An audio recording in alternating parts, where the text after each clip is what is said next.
Police!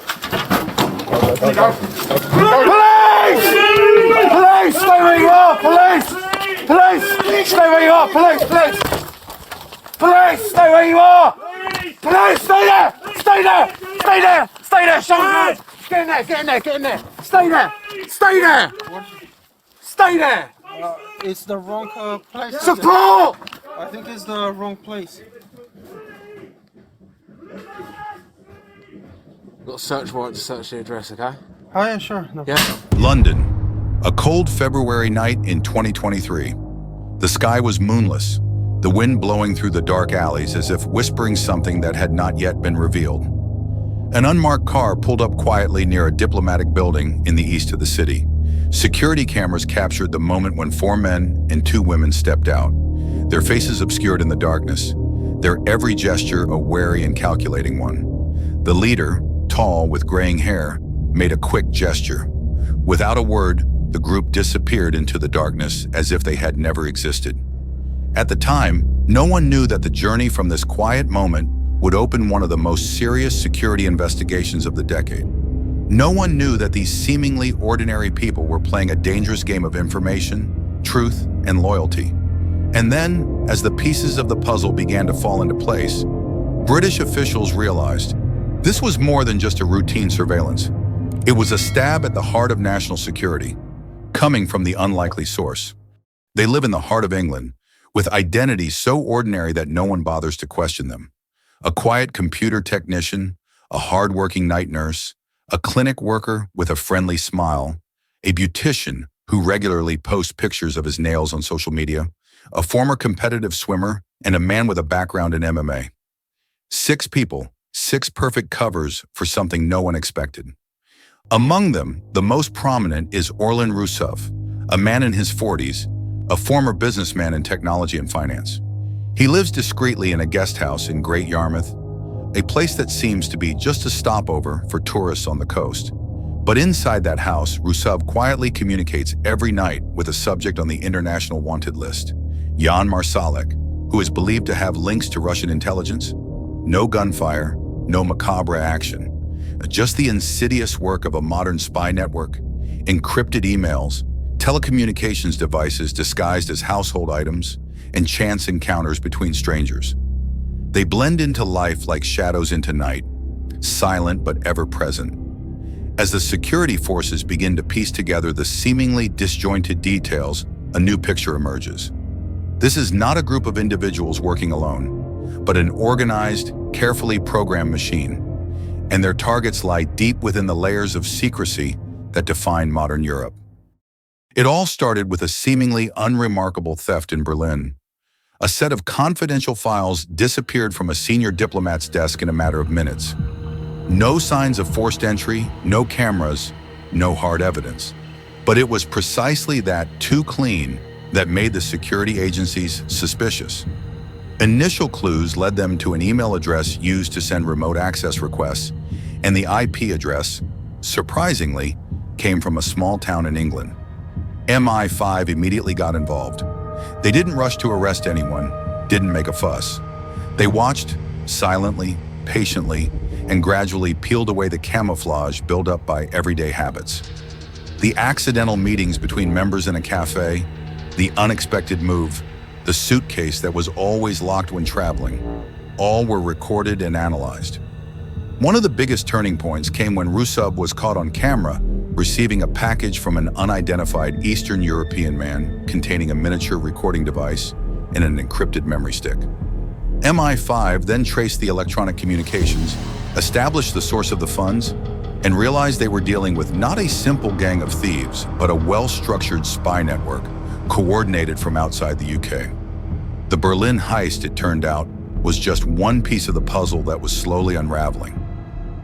Before they were exposed, they lived like ordinary people across Britain, from quiet residential areas in London to the seaside streets of Great Yarmouth. They went unnoticed. A nail technician who was happy with her regulars, a man who walked his dog every morning, a couple who lived in a third-floor apartment with their doors closed.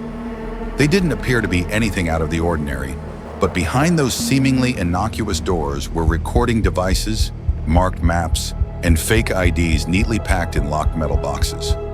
They weren't living, they were acting. And they were good at it. From 2020 to 2023, under the guise of tourists, NGO workers, and even random conference attendees, the group crept across Europe.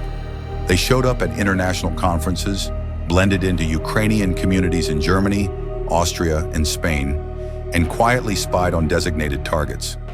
Names like Christo Grozev, a famous investigative journalist, or Ukrainian officers training at NATO bases were targeted.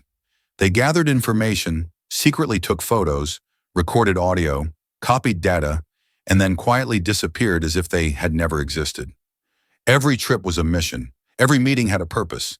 And behind these activities were instructions from a place far away, where every coded message carried the scent of Moscow.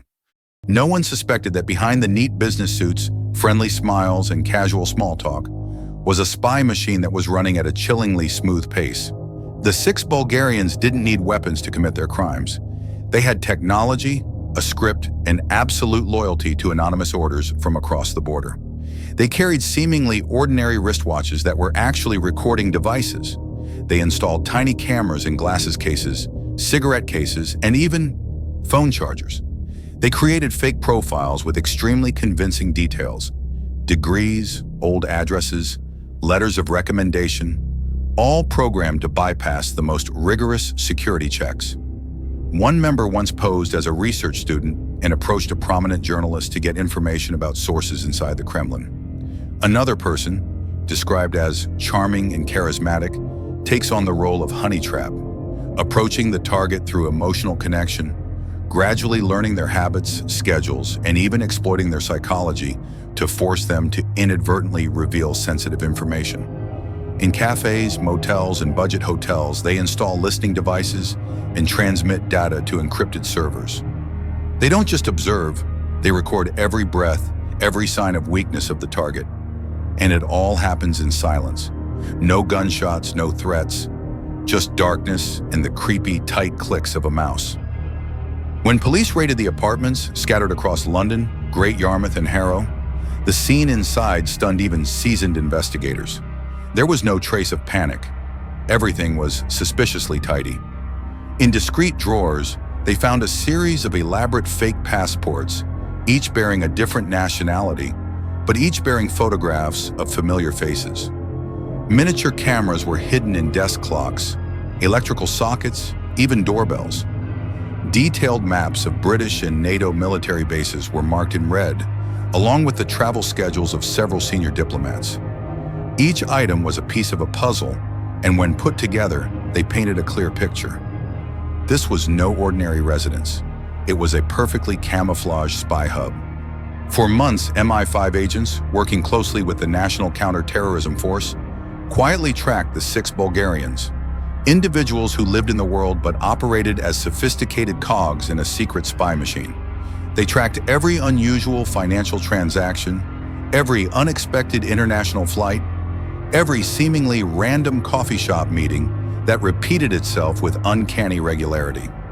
Electronic data captured highly encrypted connections, strings of characters sent from the modest Great Yarmouth boarding house to IP addresses belonging to servers in Eastern Europe. In particular, a leaked recording from a bug under the car seat captured Orlan Rusov discussing his next target, bringing the investigation into a pivotal phase. February 2023, the time was ripe. On a Monday morning, Operation Iron Curtain was launched. More than 70 MI5 security officers, armed police and forensic experts in 6 teams raided target addresses across 3 London boroughs and the East Coast. No resistance, no screams, just the cold stares of the suspects as they were handcuffed and escorted away from their former base of operations. Police! Police! Stay where you are! Police! Police! Stay where you are! Police! Police! Police! Stay where you are! Police! Stay there! Stay there! Stay there! Stay there! Shut up! Get in there! Get in there! Get in there! Stay there! Stay there! Stay there! It's the wrong place. Support! I think it's the wrong place. Got a search warrant to search the address, okay? Oh yeah, sure. No Yeah. problem. I have purchased some on the eBay and I'm repairing many of those. They're yours, aren't they? Not all of them. So, which are yours? Mine is my phone, which is my phone, and then Well, these laptops, yeah, they're mine. yes. Yeah, These phones that I can see in front of you here. yeah, they're for repairs.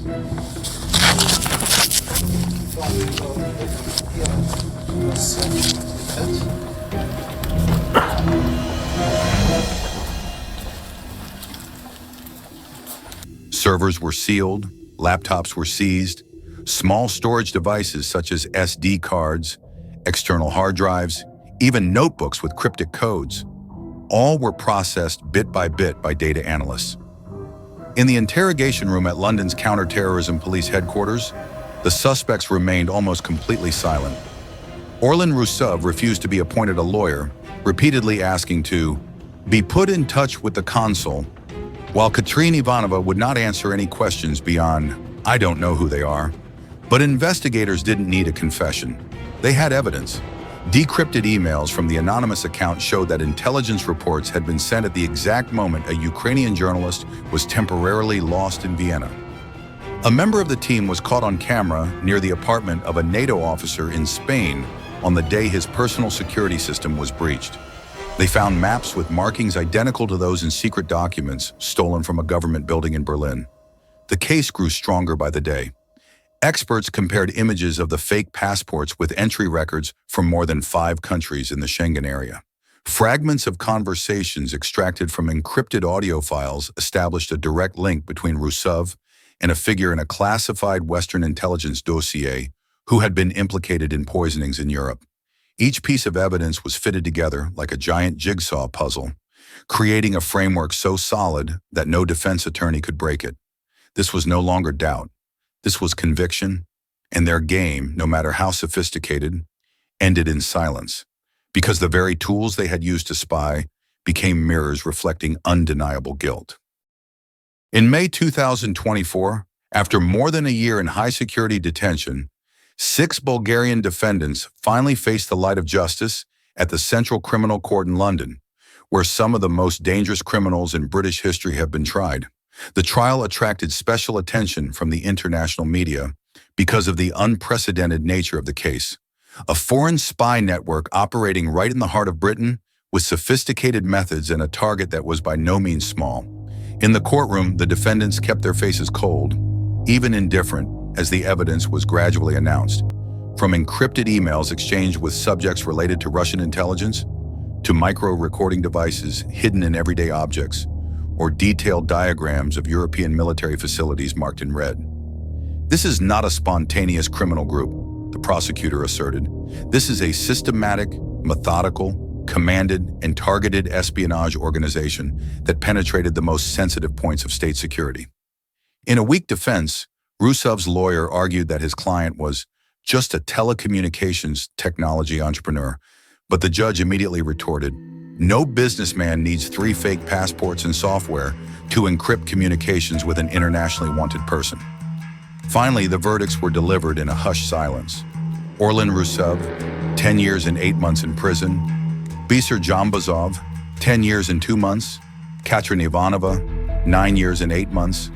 Tihomir Ivanchev, 8 years. Vanya Gabarova, 6 years, 8 months, and 3 weeks. And Ivan Stoyanov, 5 years and 3 weeks. In total, more than 50 years in prison were handed down, sending a chilling but decisive message. Britain will not tolerate anyone seeking to undermine national security from the shadows. When the verdict was announced, there was no applause, no celebration. There were only silent nods from representatives of the security services and heavy eyes from those who had almost become victims.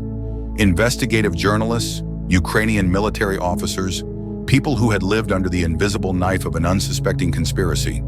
They expressed outrage at the knowledge that they had been spied on, had been considered targets to be dealt with, but also relief that the plan had been stopped before it could become a real tragedy. The case was not just a legal victory, but also a chilling reminder. Modern spies no longer wear tuxedos and carry guns like James Bond, but are the people who make coffee next to you, The person who fixes your computer, or the girl who smiles softly on the bus? They are not loud. They manipulate silently, exploiting the trust and openness of society in exchange for vital information. And that is the real challenge in today's world, when the enemy may be right in the house next door.